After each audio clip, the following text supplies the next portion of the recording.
On a vu en quoi consistait le machine learning dans la vidéo précédente, maintenant on va aller encore plus en profondeur en parlant de deep learning. Le deep learning, c'est une forme de machine learning, plus particulièrement d'apprentissage supervisé, basé sur le fonctionnement du système nerveux humain. Celui-ci est constitué de millions, voire de milliards de neurones, interconnectés entre eux, et qui sont la base de notre modèle en deep learning. Commençons par voir comment fonctionnent nos neurones. Grossièrement, ceux-ci sont constitués de dendrites, d'un corps cellulaire et d'un axone. Un signal nerveux arrive par les dendrites, est traité au sein du corps cellulaire, puis le neurone choisit ou non d'envoyer un signal vers d'autres neurones par son axone. Le deep learning cherche à utiliser cette base, en introduisant le neurone artificiel. Cet objet reçoit plusieurs entrées numériques par ses dendrites et les multiplie par un poids associé. Il additionne alors les résultats obtenus et ajoute une constante appelée le biais. Toute cette étape s'appelle la préactivation.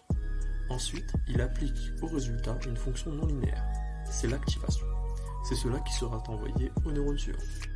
Ainsi, les données que l'on met en entrée du réseau vont subir des transformations successives dans ces différentes couches, jusqu'à ce qu'un résultat final nous soit retourné. Celui-ci sera alors comparé au résultat que l'on attendait lorsqu'on insère cette entrée, pour obtenir un taux d'erreur. Notre réseau va ensuite modifier les poids et les biais en essayant de minimiser l'erreur pour chaque entrée.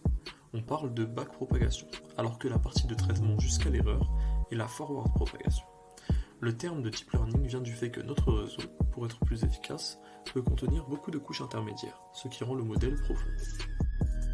Pour résumer, tout notre apprentissage se base sur la définition d'une fonction de coût ou d'erreur.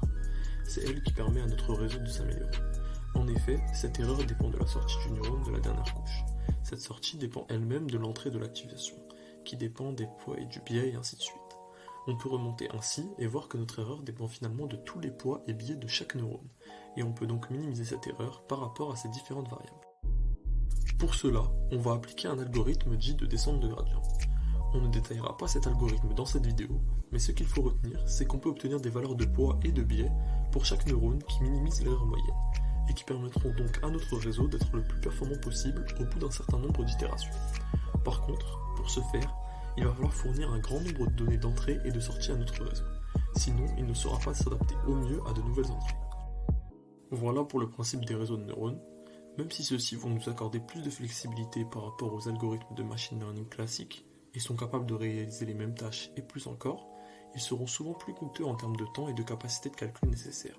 Il faut donc réussir à juger de leur utilité ou non selon le problème qui se pose.